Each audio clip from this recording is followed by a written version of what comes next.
ప్రభుత్వాలు ఓట్ల కోసం మెజారిటీ మతం వైపు ఒక స్టాండ్ తీసుకుంటే బంగ్లాదేశ్ లాగా ఏ దేశమైనా మారే అవకాశం ఉంది. బంగ్లాదేశ్లో మెయిన్గా హిందువుల మీద విపరీతంగా దాడులు జరుగుతున్నాయి. దాని వెనుక భారతదేశం మీద విపరీతమైన హేట్రెడ్ స్ప్రెడ్ అయింది. దానికి మెయిన్ రీజన్ నెక్స్ట్ మంత్లో అంటే ఫిబ్రవరిలోనే బంగ్లాదేశ్లో పార్లమెంటరీ ఎలక్షన్స్. బంగ్లాదేశ్లో ఉండే మెజారిటీ పార్టీలు రాడికల్ ఇస్లామిక్ సంస్థలు స్టార్ట్ చేసిన ఒక పవర్ గేమ్ ఏంటి అంటే మైనారిటీ హిందూస్ని పావులుగా వాడుకోవడం, వాళ్ళని విలన్స్గా చూపించడం. ఎలక్షన్స్ ఉండడం వల్ల అక్కడ డైరెక్ట్గా ఇప్పుడు హిందువులు టార్గెట్గా మారుతున్నారు.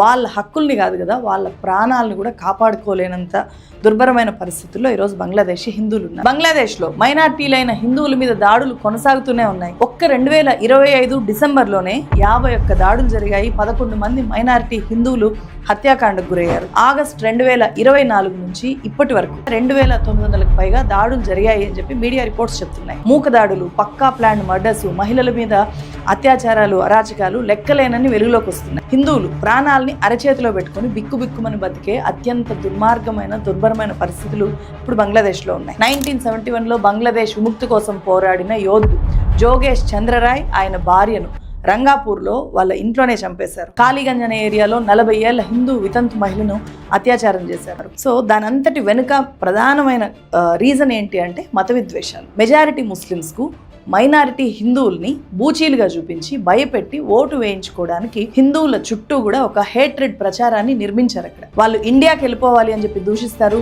వాళ్ళు భారతదేశానికి సపోర్టర్స్ అని చెప్పి అటాక్ చేస్తారు. హిందూస్ కి బంగ్లాదేశ్ పట్ల దేశభక్తే లేదు అంటారు. సెక్యులర్ కంట్రీ అయిన బంగ్లాదేశ్ లో కూడా సెక్యులరిస్టుల్ని సెక్యులర్ కుక్కలు అని చెప్పి అక్కడుండే ఇస్లామిక్ రాడికల్స్ దూషిస్తారు. మెజారిటీ ముస్లిమ్స్ మీద సెక్యులరిస్టుల మీద విద్వేషాన్ని నింపుతారు. అక్కడ కూడా వాట్సాప్ యూనివర్సిటీ ఉంటుంది, అక్కడ కూడా సోషల్ మీడియా ఉంటుంది, అక్కడ కూడా పార్టీలు నడిపే ట్రోల్ ఆర్మీస్ పుష్కలంగా ఉంటాయి. హేట్రెడ్ స్ప్రెడ్ చేసే మెకానిజమ్స్ అన్నీ ఉంటాయి. రియల్ పబ్లిక్ ఇష్యూస్ మీద కాకుండా రిలీజియన్ మీదకి ప్రజల దృష్టి మళ్లించి ఓట్లు వేయించుకోవచ్చు, ఎమోషనల్గా ఎలక్షన్స్ని గెలవచ్చు అని చెప్పి అక్కడుండే ప్రధాన పార్టీలన్నీ కూడా చాలా తీవ్రంగా ప్రయత్నం చేస్తున్నాయి. కాబట్టే ఇప్పుడు ఇట్లాంటి పరిస్థితులు ఉన్నాయి. రిమెంబర్, మతాన్ని నమ్ముకొని రాజకీయాలు చేసే ఏ పార్టీలైనా ఏ దేశంలో అయినా ఎలక్షన్స్ కోసం ఇలాంటి ఉద్రేకాలే రెచ్చగొడతాయి. ఆ ఉద్రేకాలు కొన్ని దేశాల్లో చాలా తీవ్ర స్థాయికి వెళ్ళిపోతాయి, కొన్ని దేశాల్లో కొంచెం తక్కువ తీవ్రత ఉండొచ్చు.